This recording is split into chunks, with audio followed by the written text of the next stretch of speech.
Hey, man. Can you hear me? Yep, I can hear you. I can't hear you. Okay, let me just, how about now? Ah, there you are. All right, are you ready to record a podcast, man? Yeah. I watched that new Scooby Doo movie. Oh, Scoob with the exclamation mark. Yeah.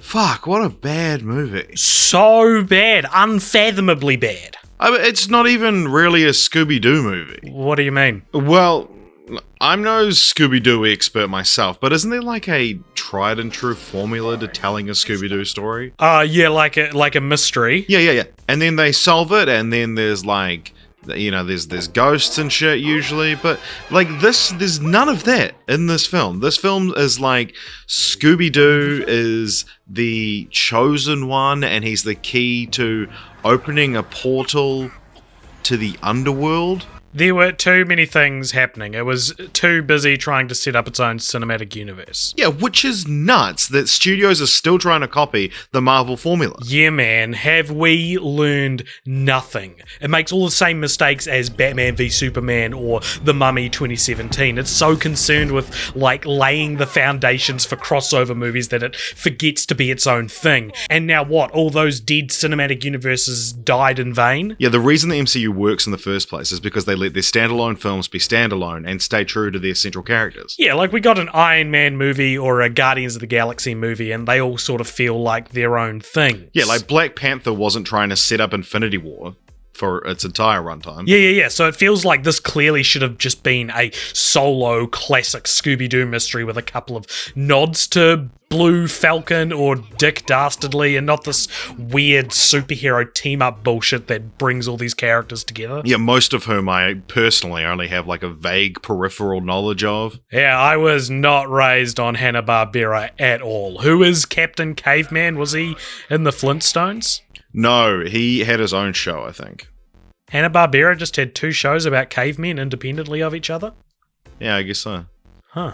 Also, it's such a bummer that the voice cast of the current cartoons weren't asked to reprise their roles for this movie. Oh yeah, it's so dumb. It's completely pointless to replace them when it's just another animated film.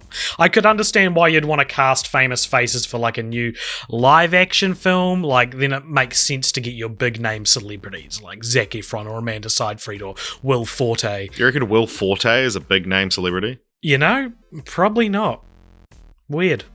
Even weirder because he does a terrible Shaggy voice. You really want to do this? Well, I'm not going to let you do it without me. Well, I mean, I guess at least they tried to replicate Shaggy's iconic voice. I mean, I feel like Velma's voice is just as intrinsically linked to her character as Shaggy, but they just let Gina Rodriguez do her Gina Rodriguez voice. I'll see if the combination of these elements matches a geographical location. Yeah, it's weird not hearing Velma's voice come out of Velma's mouth. Look at the live-action Scooby-Doo movies. Linda Cardellini's doing a pretty spot-on Velma impression. I am not scared. I've fought werewolves and ghosts, but in the end I know we usually unmask them and it's just a shrivelly little scared man inside. 47 luau's in a row. I don't see how Shag and Scoob could possibly handle another one. And Matthew Lillard did such a good job with Shaggy. Like there was a ghost right behind me, isn't there? That he's voiced him in every cartoon since. Except this one.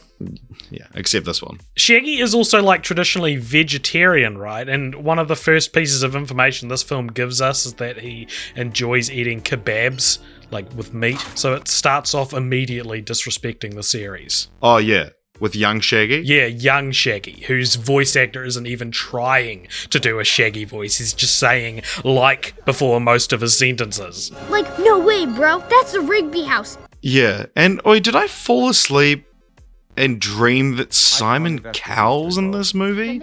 Or did that actually happen? Oh my god, Simon Cowell was in the movie. 2004's Shrek 2's Simon Cowell. 2004's Shrek 2's DVD special features is Simon Cowell. Why is Simon Cowell guest starring in a kids movie in 2020? Like, they act like he's a big guest star, but he's not at all a big get anymore. The entire concept of B-tier celebrities making cameos in kids' movies seems to have been done away with these days. Like, it almost feels like it was an idea that didn't make it into the early 2000s live-action movies, and so they were finally able to use it here. Hurrah. Fuck. What a bad movie. Tone deaf. Awful. Kids will probably love it, though. Yeah. All right, you ready to record? Yeah, man. Sweet. All right. I am recording. Welcome along, everybody, to the Cult Popture podcast. My name is AJ, and I am joined here today by my co-host, Richard. How are you going?